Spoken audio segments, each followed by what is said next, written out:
Hey guys, what is going on? And welcome back to another episode of Club and Country. This is episode number 76, and today we have three massive games, absolutely massive, with St Johnstone as we take on Crystal Palace away at Selhurst Park, then Swansea at home just 2 days later. This fixture congestion is not good for us, and then on Sunday, the third and final game, absolutely huge, Manchester United away at Old Trafford, just 3 episodes left in the season, and I'll show you the league table now as well. Look at how tight it is. We are in 4th place right now, 7 points behind new league leaders Liverpool. Where have they come from, right? Who are 1 point clear of Spurs right now, and we got a game in hand on quite a few teams around us, but there's 3 teams in 4th, 5th and 6th, all on 57 points right now.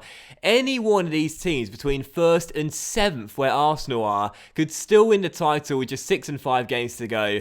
It's been a crazy season, 3 massive games today, and if we want to win the title, we got to win all 3. And we come into the first game away at Selhurst Park against Palace on a run of 4 games without a win, and also our last 2 games were both defeats to Barcelona and Sunderland. So these games are huge. We need to turn our form around if we're to have any chance of picking up our first piece of silverware. So come on, St Johnstone, first game away in London. Let's start the ball rolling and get the 3 points. And also as well, I am feeling much better too since the last episode. As I said, I was feeling quite under the weather. I had a little bit of a bug. I was pretty stressed and very tired. I haven't been sleeping much of late.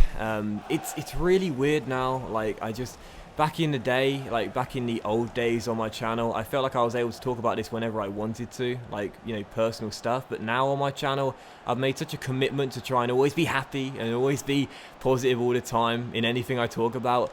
It's very difficult to do that when it's the polar opposite of how you really feel on the inside, and now I can't even, you know, discuss why that is. But yeah, no, I'm feeling much better now, and my bug is totally gone, thank goodness for that, and things are going to improve, I'm sure. Not just in the game, but in life as well. And maybe in the game straight away in the first game of a win over Palace. Come on, St Johnstone. Hamilton through towards Tony Watt. Perfect start, maybe. Mandanda makes the save. And he'll surely catch the rebound as well. This is what we need. Positivity, optimism. Come on, St Johnstone. McDonald to Fraser down left-hand side. Very fast and encouraging start from the Sainties. And here is Fraser inside the area. Through towards McDonald, who fires one in. Ewan McDonald this season has been absolutely fantastic, and it's 1-0 to St Johnstone, and it's Ewan who fires us into the lead, and in front. Come on. And that's the kettle boiling in the background, if you can hear that. Hopefully not. But great work from Fraser anyway. Lovely little assist. And Ewan McDonald rifles one in. It ricochets off the former Marseille goalkeeper. But the Frenchman can't keep it out. It's his 8th goal of the season. Think about last year. He couldn't score for Toffee. 8 this year. Very, very healthy goal amount for us.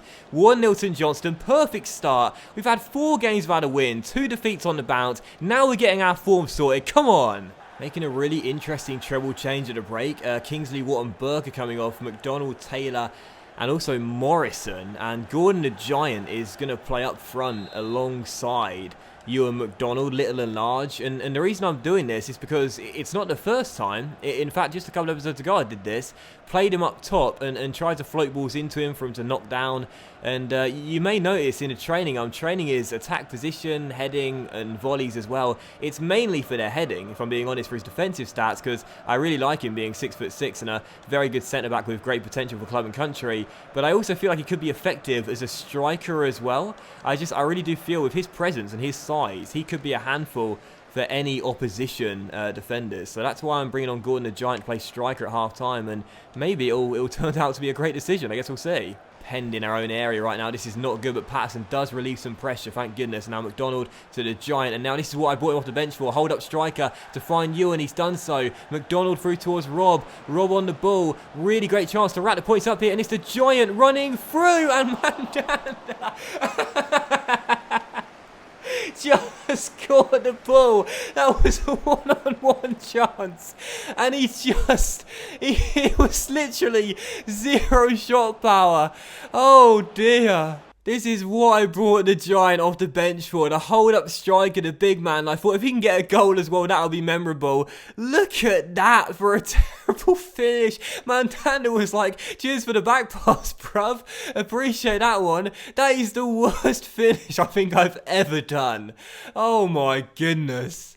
5 minutes to go. Do Palace have one late chance to get back on level terms? Well, maybe now. Wilfred Zaha is storming forward. It's Zaha inside the area, and Reed makes the save. Thank goodness. Big stop by Logan Reed, but I'm giving it straight to Zaha. Danger still not clear. It'll drop to Maximovic, who fires one off the post.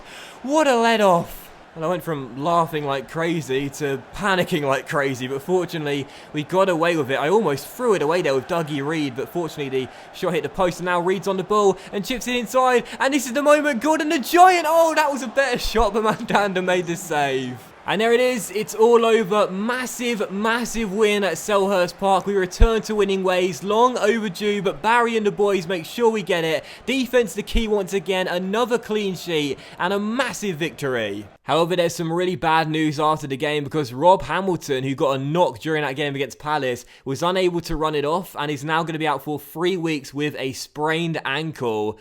It's going to be most of the remainder of the season he'll miss. He'll probably come back for the final or possibly final 2 games, and he'll be fine for the Euros as well, but it's still a big, big blow. Rob's going to be missing for most of the remainder of the season, and that's a huge loss. And as we now move into the second game of the episode, we play host to Swansea City, and we're going to have to rest so many players for this game due to fitness reasons. It comes just 2 days after that win over Palace, and simply put, my team are absolutely shattered. So major changes to the lineup. Hopefully no change to the result. We need another 3 points if we're to stay in this top 4 and in the title race too.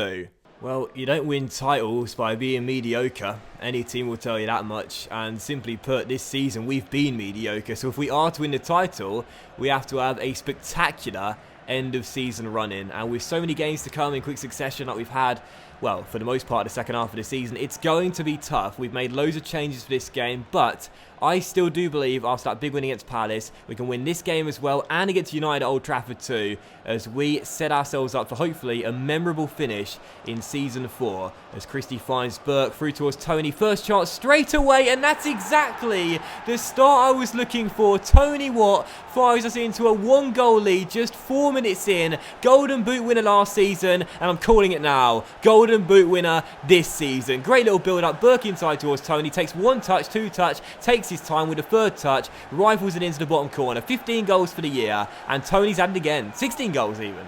Great tackle there by Burke on Jack Cork, who was unaware. And now Christie through towards Tony. Back to Ryan Christie. Helps it through towards McBurney, who tried to get a shot away. And Kyle Norton stole in to make the challenge. And a crucial one at that. As Davidson finds Christie. Chance still not fully gone here for us, though. And Christie goes for goal. And it's a good save by Lecomte as he turns it behind for a corner. Still 1-0 as we try and double our advantage just before the break. Corner to St Johnstone, chance to make it 2 just before the hour mark. Not a bad delivery. Kane gets up, and oh well, Lecomte was backpedaling, but just about managed to turn the ball behind for yet another corner. It's still 1-0, and oh, Parry could have had a free header there, but seems to mistime his jump. It's still 1-0. We should be at least 2 goals up by now, though.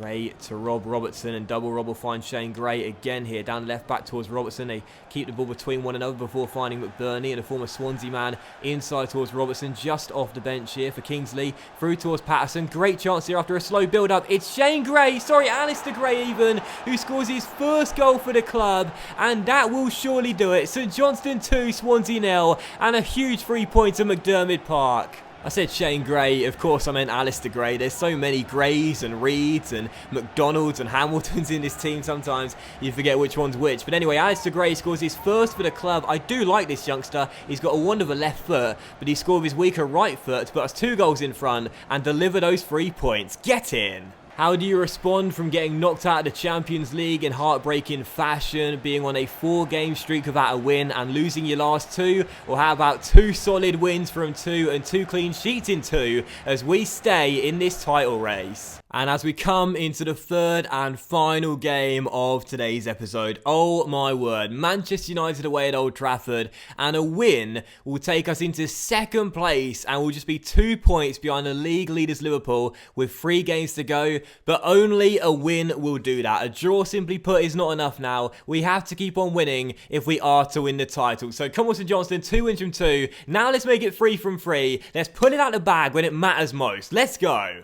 Christie through towards Fraser, and Fraser inside towards McDonald, finds him, chips it down left towards Ryan, and a great chance here if Fraser gets his skates on. Blink comes across, Fraser says see you later, Daly gets himself inside, and De Gea makes the save, and McDonald heads it into the side netting at the far post. A golden chance there to take the lead. I don't think we'll get many, and we sadly couldn't convert it, and it's still 0-0. Patterson to Christie, and a good chance here as he releases McDonald back inside towards Ryan Christie. I'm waiting for the spare blue shirt at the far post, and there he is. It's Oliver Burke who's going through one-on-one, takes it in his stride and rifles it in. Manchester United 0, St Johnstone 1, and one of our best players in the team has come up big when it matters most. Get in! I was waiting and waiting and waiting for Oliver Burke to get space, and once he did, he doesn't need much time because he's so quick. He does everything in a flash, gets through one-on-one and smashes one into the bottom corner.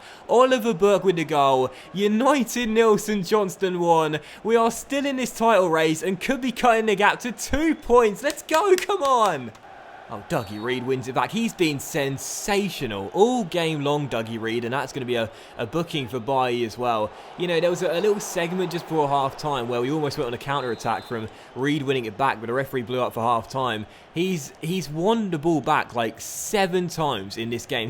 He really has been fantastic. He's like our Kante. You know, he may not score, and he hasn't assisted too many goals this season either, but he'll always do the defensive work really, really well, and that's crucial for any team. As Kingsley goes down the right-hand side here, and maybe a chance as Kingsley takes around Martial and floats one to the middle, and up goes Tony Ward, who heads it just wide.